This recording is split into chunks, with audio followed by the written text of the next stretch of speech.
Hey, everybody. Welcome to the Avenue. Kristen, Balboni, our thief, Trey, Boston. Trey? Oh, boy. Panthers did it again. They ran the ball. Yes, they did. They stopped the run. I know you are so proud, Trey. Come on. I love when a plan comes together. Look at the boys. Taking what we said last week. Who are the Cowboys to be scared of? Y'all boys ain't done nothing since 95. You did Let's go. The boys came into this game. Listen, I was in London watching one of the worst games with my physical eyes, the Jets. But I was locked in, keeping up with our boys. The fans kept me in tune. To see us come out with this big-time win was huge. Then I got home. I watched the tape. Not only was I proud, knowing that you're watching the tape and you're going to get a W was amazing.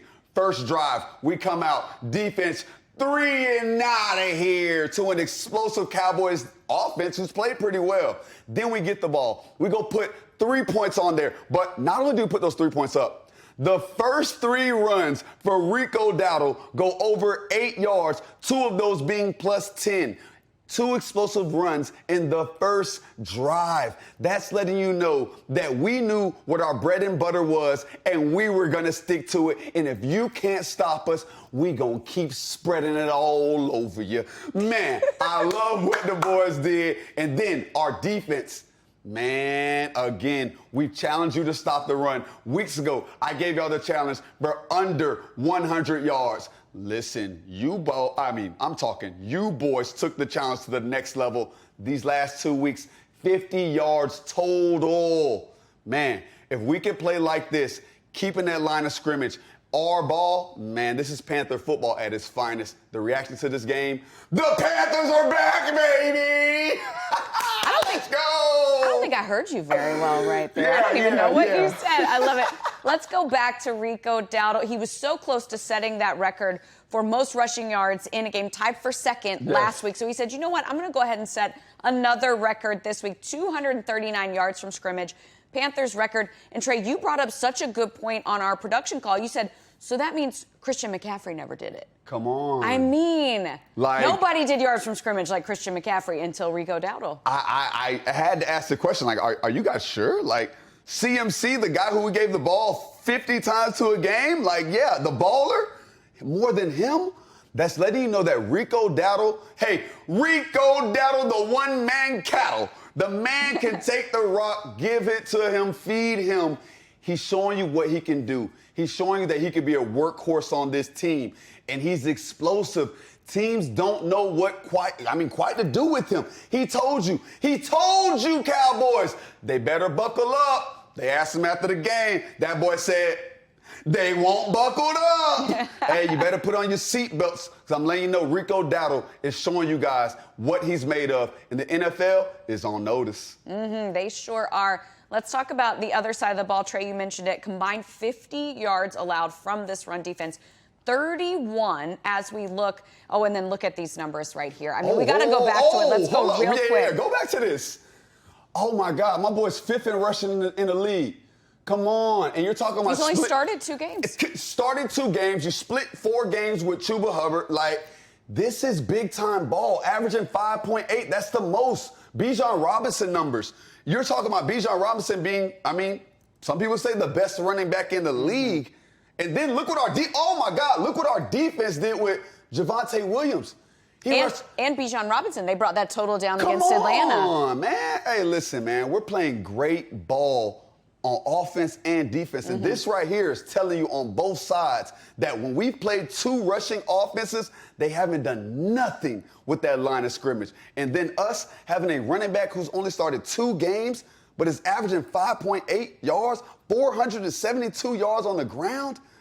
Man, Carolina football at its finest. I might need a break right now, man. You need like a tissue to wipe that sweat off. You're so excited. All right, so we are going to go back to this rushing defense. As I said, they allowed just 31 yards in this last game, 19 in the previous one. But, Trey, we are always looking for ways to – you're always watching the tape and looking for ways to improve, right? Yes. So what I want to ask you about is how do you get the pass rush going now? Because we know that run defense is going to take care of business. Yes. How do we get this run pass defense going, or pass defense rush, Pass rush defense going. You got it. Wow, okay. You got it. I got it, guys. Pass rush defense going. How do we get that done? I think up front, we have to find ways to get our guys going.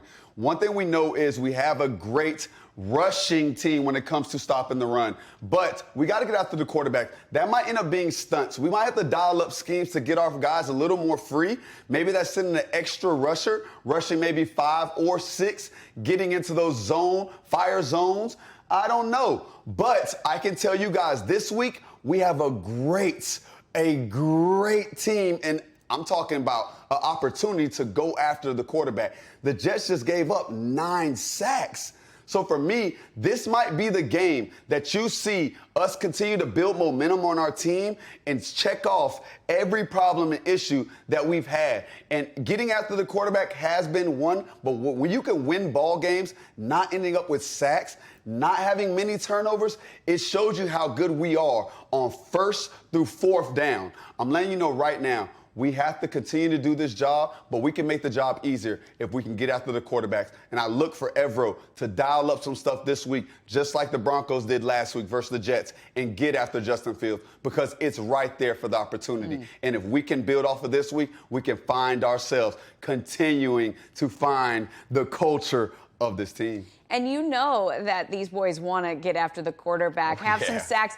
Do a little dance, Come on now. right? Come on That now. would be so fun. So we'll see if they continue. Oh, okay. Hey. Would that have been your sack celebration? It's a good thing you played a little further back from the line with that dance right there. All right, when we win, Trey gives out a chain. In our segment, we call Chain Gang. Trey, this is an exclusive honor. Who you got this week? All right, for the Chain Gang, I'm letting you guys know it's only going to Rico down to the one-man cattle. He just got done breaking the record. 239, baby. I'm letting y'all know if we continue to give this guy the ball, he'll end up with many more chains. Hey, boy, you 2 chained up, man. 2 chains.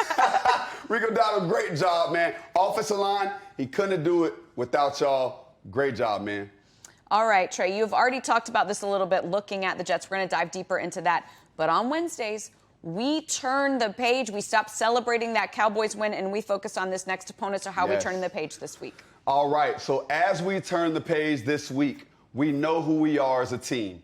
We know what we have at task. This is not a trap game. These guys are going to scratch and claw to find a way to get a W in this game. They're going to have all the tricks. They're going to try to pull up all the rabbits out the hat. Listen, guys, you guys play the fundamental ball you guys have been playing. You guys have been leaning on each other. You guys, when things got rough, you guys stuck together.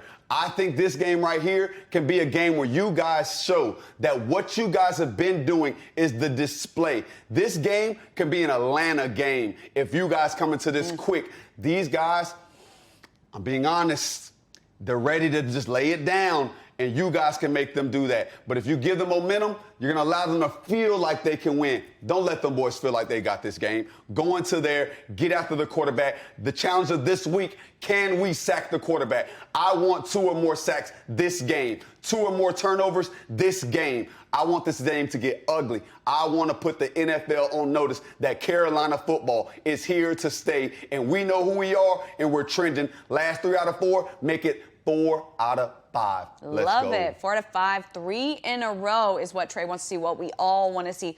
Let's talk about Justin Fields a little bit. You already talked about how many sacks you want to see, at least 2 in this game. Yes. Justin Fields specifically, very different quarterback than Dak Prescott. Very different quarterback than a lot of quarterbacks out there. So what do you see from him specifically, and how can we get into a little bit more detail about how this Panthers defense can attack him? Yeah, watching Justin Fields this week in person, I saw a quarterback who wasn't very comfortable with his reads. Now, I can also say without Garrett Wilson this week, he's going to have to rely on Josh Reynolds, and Josh Reynolds is a certified, I'm being honest, maybe a number 3 receiver.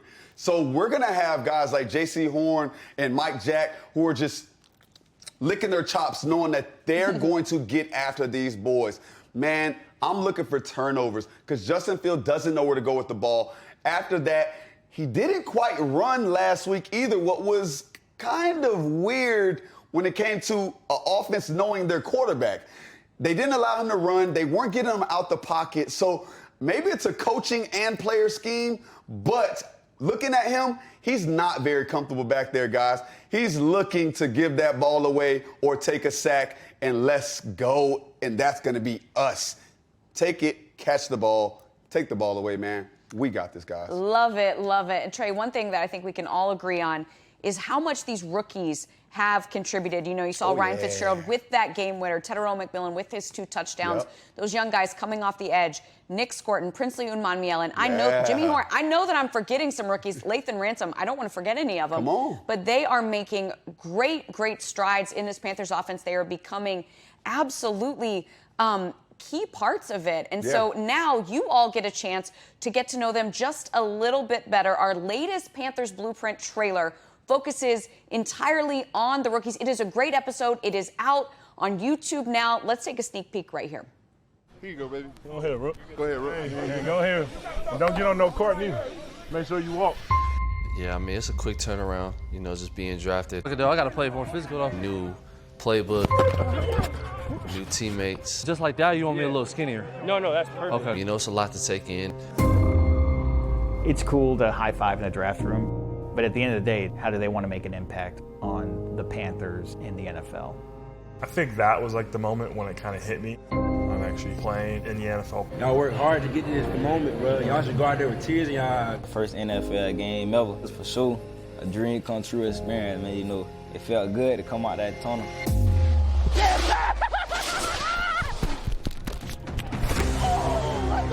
WWE, come on now. That's a pancake. Yeah. Ain't he mic'd up? I was itching to hit a different team. I'm gonna just kill you with silence.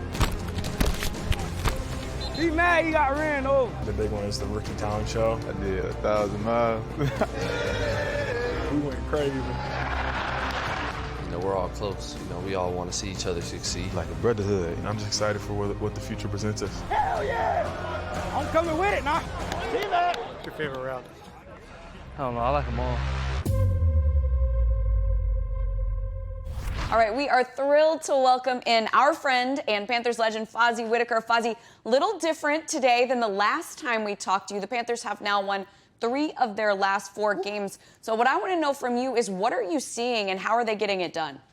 Yeah, ultimately, the last time I came onto the show, we talked about complementary style of football, and the Panthers team have been able to lean into that complementary style. And then you add in, obviously, the bonus of a Rico Dowdle being able to do what he's done over the past couple of weeks. That's been the recipe for success. I really love the direction that this team has gone. Even with the slow start, nobody's quit. Everybody's doubled down into what Coach Canales has meant to this program, meant to this franchise. And then guys are stepping up when you need them to, right? The unlikely heroes being able to offer their opportunity to showcase why they're also in the NFL and making some of the plays that they're making. So the recipe is what it is, right? Get the ball downhill to your running backs, let them control the game, have Bryce Young be able to use the play action to his advantage, and then the defense continue to play lights out, stopping the run, making the opposing team one-dimensional,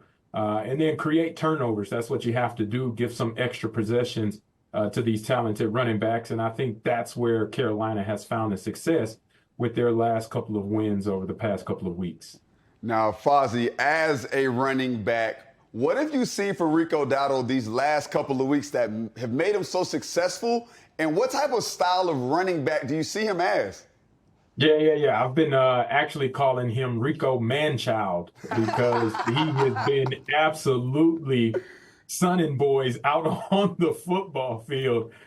He's playing, obviously, with a chip on his shoulder, and this past week was a perfect example of that, right? If you're not buckled up, the whole man-child reference, then you better be ready to get buckled in, because that's what he did. And he put the straps on that Dallas defense in a big and explosive way. In the past couple of weeks, it's been all because of the success that he's been able to implement in the run game.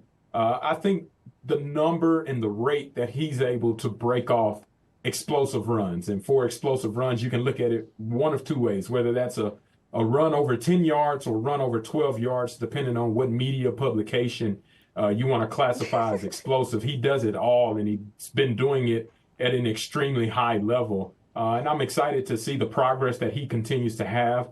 The identity of this Panthers team has kind of turned behind what the running backs can do, and over the past 2 weeks, what Rico Dowdle can do, and then being utilized in the passing game as well, I think really showcases and exhibits the type of player that he is and his impact of being overlooked and now finding his opportunity to be a gold mine for this Panthers team.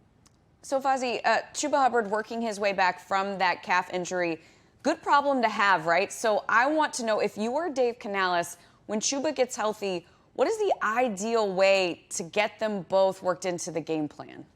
Yeah, ultimately, I think you still got to ride with the hot hand right now, right? Rico Dowdle's telling you 200 plus over the past 2 weeks. I was looking at a stat. I don't think there has been a running back that went undrafted to be able to do that since 1970, according to NFL's Twitter, which is an unbelievable stat whenever you think about it, right? There have been super talented undrafted running backs. There have been super talented drafted running backs. But for him to do something of that nature and end up with the single most yardage in Panther history from scrimmage, 239, I think that showcases what he's able to do. And then you bring in the Chuba Hubbard dynamic, right? With him being healthy, you have that 1-2 punch. And the most vivid 1-2 punch that I can remember was obviously D'Angelo Williams and Jonathan Stewart, double trouble, right? It's time to see that reincarnated in today's time frame of football in the new era of where the Carolina Panthers are.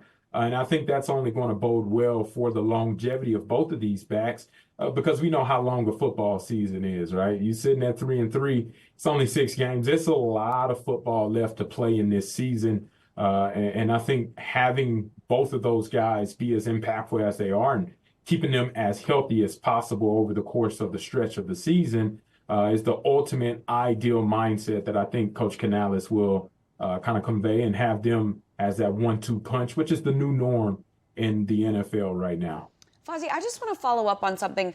When a running back is hot, so say both of them are healthy, and a running back gets hot and is breaking off these big runs, does it mess up the flow at all to take that running back out and put another running back in? Or is it fine that that running back can find their flow again and their explosive running again once they get back in the game?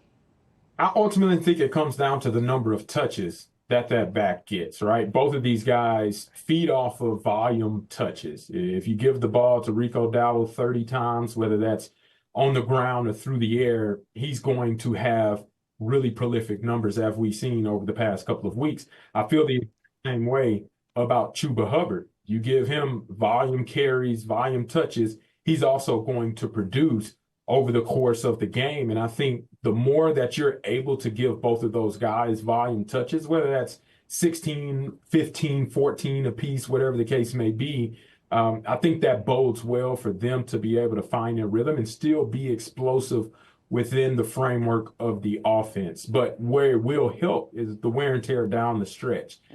You're going to have fresh legs by both of those backs if you're able to utilize them like that. You're going to have less risk of injury by both of those backs because the tread will be lasting longer since you have multiple backs to be able to hand the ball off to or get it to them in the screen game or in the passing game. And I think ultimately at this point in time, rhythm is what you create, right? These guys know exactly what it means to be explosive and dynamic. They know what it means to be playing at a peak level, and I think they can turn it on at any given moment. So I truly believe they'll find their own rhythm. They'll make their own rhythm and be dynamic and explosive any opportunity that they get to touch the ball, but it will bode well in the long run for the Panthers team to be able to utilize both of them effectively and efficiently. Love it. So, Fozzie, knowing that we've gone to our bread and butter and we're back to Carolina football, running the ball and stopping the run, what are the strategies against rushing the ball versus a stacked box, knowing that people are going to start to make us one-dimensional if they can? Yeah, well, a great running back coach, Coach Jim Skipper, who was my coach while I was there, and same coaches for D'Angelo and Jonathan Stewart and Michael Tolbert. He always used to say in goal line situations and whenever it comes to 8 men in the box, sometimes even 9 men in the box, BYOB, right? A lot of people think that means bring your own beer. No. Not on the football terms. We talking about be your own blocker. Yeah. And what that means is if there's a free defender and there's one-on-one opportunity in the hole, you got to make him miss, or you got to run him over, stiff arm, whatever the case may be. And I think that's what Rico Dowdle has been able to showcase is even with the stack box, even with a free defender, even whenever the odds have been stacked against him, he's been able to create more than what was given there, right? You got to give more. If the play is blocked for 3 yards, Rico Dowdle is giving you 7, 8, 9, and then breaking off some of those big chunk plays. He has to continue to do that. But at the same time, it involves the entire team, right? The Rico Dowdle couldn't do this without the press that the offensive line has been getting, right? They've been pushing defenders back. And over the past couple of weeks, if you want to take a line at the beginning of the play, and then you look at that line at the end of the play across the line of scrimmage, there's a new established line of scrimmage that the Panthers have been able to create. And yeah, maybe one guy got penetration in one spot, but the rest creates opportunity and air for Rico Dowdle to create those 5-6 yard chunk plays, which, like I said, eventually open up into explosives in the third and the fourth quarter. And that was on display against Dallas. Receivers blocking downfield, right? That's another big piece that you have to have, a big proponent to be able to create opportunities for Rico Dowdle to have these 200-yard gains. And I think that's where you start to see the full team assemble and kind of be the presence that they need to be on the ground game, no matter if there's 8 men in the box, 9 men in the box. Be your own blocker, create a new established line of scrimmage, and then downfield blocking. That's the keys for Carolina to continue to have success in the ground game. And then, Fozzie, real quick before we let you go, looking at the other side of the ball, we've been talking, of course, about how stifling this Panthers run defense has been. We know the Jets can run the ball, but how do you see them attacking our defense, knowing what they've been able to do in terms of stopping the run? Yeah, well, New York obviously lost one of their biggest playmakers out on the edge, and Garrett Wilson, and the showing that they've had throwing the ball as of late has not been, I guess, advantageous for them. They've struggled in that category, in that atmosphere throughout the course of the entire season. I expect a ton of trick plays, right? They're going to feed the ball to their 2 running backs, which they have a lot of pride and joy in, and those guys can play some really good football when you talk about both of the guys in the backfield. But at the end of the day, they're looking for a win. And by any means necessary is kind of the thought process that I feel like at this point in the stage, you're going 0-6. You can't go 0-7 from the Jets' perspective. So I expect to see some trick plays thrown in there early, whether that's from the offensive side or even in the special teams, going forward on a 4th down, being more aggressive in that category, fake punts. I can expect to see some of those things kind of unfold to try to create their own momentum, because I don't think the offense will be able to sustain it throughout the course of the game, considering how inefficient and effective the passing game has been on a consistent basis and how well the Panthers defense can stop the run. Bag of tricks. Oh, For it's going to Halloween, happen. yeah. Oh, it's going to happen. All right, Fozzie, thank you so much. We always appreciate your insight and always appreciate a chance to get to catch up with you. Thank you again. Absolutely. Appreciate y'all having me on. Keep pounding always. That's right. Let's go. Keep pounding. All right, it is time for one of my favorite segments of The Avenue. You all tweet your questions into Trey, and here's what we got. Trey, first question from @Ryan27RK. He wants to know, what's the biggest difference or problem of playing away other than the fans? We've been struggling on the road. That's right, 0-3 on the road. All right, listen up to me. This home versus away, I think it's overrated. I think it's overrated. It's overdrawn. I think the recipe of winning football is the same away versus home. And when we've won ball games, we've done exactly what I've explained to y'all each week. We've taken care of the ball. We've ran the ball well. We've stopped the run. We've won the line of scrimmage. When we do those things and we start fast as well, we win ball games. And when we haven't won ball games, we saw the 2 first away games. We didn't quite stop the run, and we didn't run the ball well. We didn't also take care of the football in those first 2 games. So for me, I want y'all to understand that don't give into the hype. The hype is going to tell you we're a different team. Oh, we're undefeated at home, but we got to figure out what away looks like. No. This weekend, you will see what the team has been doing when it comes to trending, finding their identity. Early in this season, I told y'all believe. A few of y'all were very weary, but now you guys understand this is why we believe in what it looks like to have progress. You will have your ups and downs like a roller coaster, but once you hit those peaks and you know who you are, this is the team who we can be. So don't believe in the away versus home. Believe in the trend of this team is rising and getting better each week, and this is another opportunity to prove it. Love to hear that. Love to hear that, Trey. All right, next question. With Garrett Wilson out this week for the Jets, we talked about that a little bit earlier. Who on their offense do we have to worry about, Trey? Breece Hall, the running back, is pretty good. He's pretty good. And I'm going to be honest, I don't think they use him well. I think he could be a workhorse for them, but I don't think they feel comfortable with that. But after him, if he doesn't get started because we're stopping the run and we know that's all they have, this team isn't very talented. I'm just, y'all know I keep it real with y'all. I keep it a buck. You can go on that roster all day long and we can, they got a good O-line, but they can't score for them. This game right here, for real, Panthers fans, I expect us to really have a game where we figure it out. We get started early. We finish with who we are, and we put points on the board. This is a game where, again, every single column that we're still questioning about, we can get filled. The Jets are bad. -10 passing yards. Are they even called passing? Are you passing if you're negative? They threw that ball. So, yeah, you were historically bad. So, yeah, to answer your question, Breece Hall, there you go. I have to be honest, when we asked the question, you didn't say anything. I was like, oh, my gosh, he's lost it. And then I was like, oh, I see what you're doing right there. We didn't have an answer because of the Jets team. I see what you did there, I watched it in London with my eyes. It's ugly. It's tough. It's ugly. All right, our last tweet comes from Camacho Man. This is just what you were talking about. Saw that you went to London last week, as you've been talking about. What were you doing over there besides watching the Jets game? And what was the best thing you ate while on the trip? Oh, hey, I appreciate you, wanting to know about your boy's trip. Okay, what was I doing over there? I got invited to a paddle tournament, the Anglo-American Cup. It was America versus the UK, something like the Ryder Cup for paddle. You already know America went over there, smacked up the Brits, brought the trophy home. Let's see. I also went to the game while I was there. Unfortunately, I had to watch that.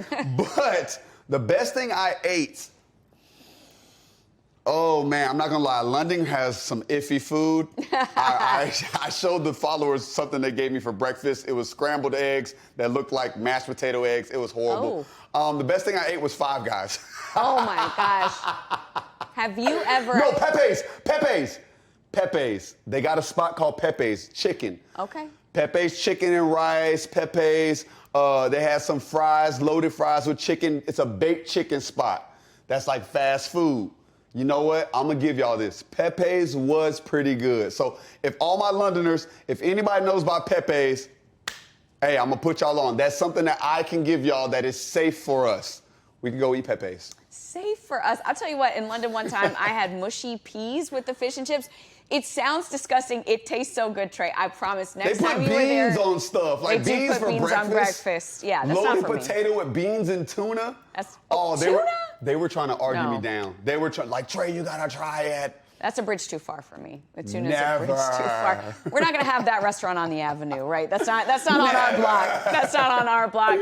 All right. Thank you so much, everyone, for watching with us. We appreciate you watching on the Avenue. Thank you to my amazing co-host, Trey Boston. We will see you next Wednesday after what is hopefully another Panthers win. Come on, we're going to get this dub.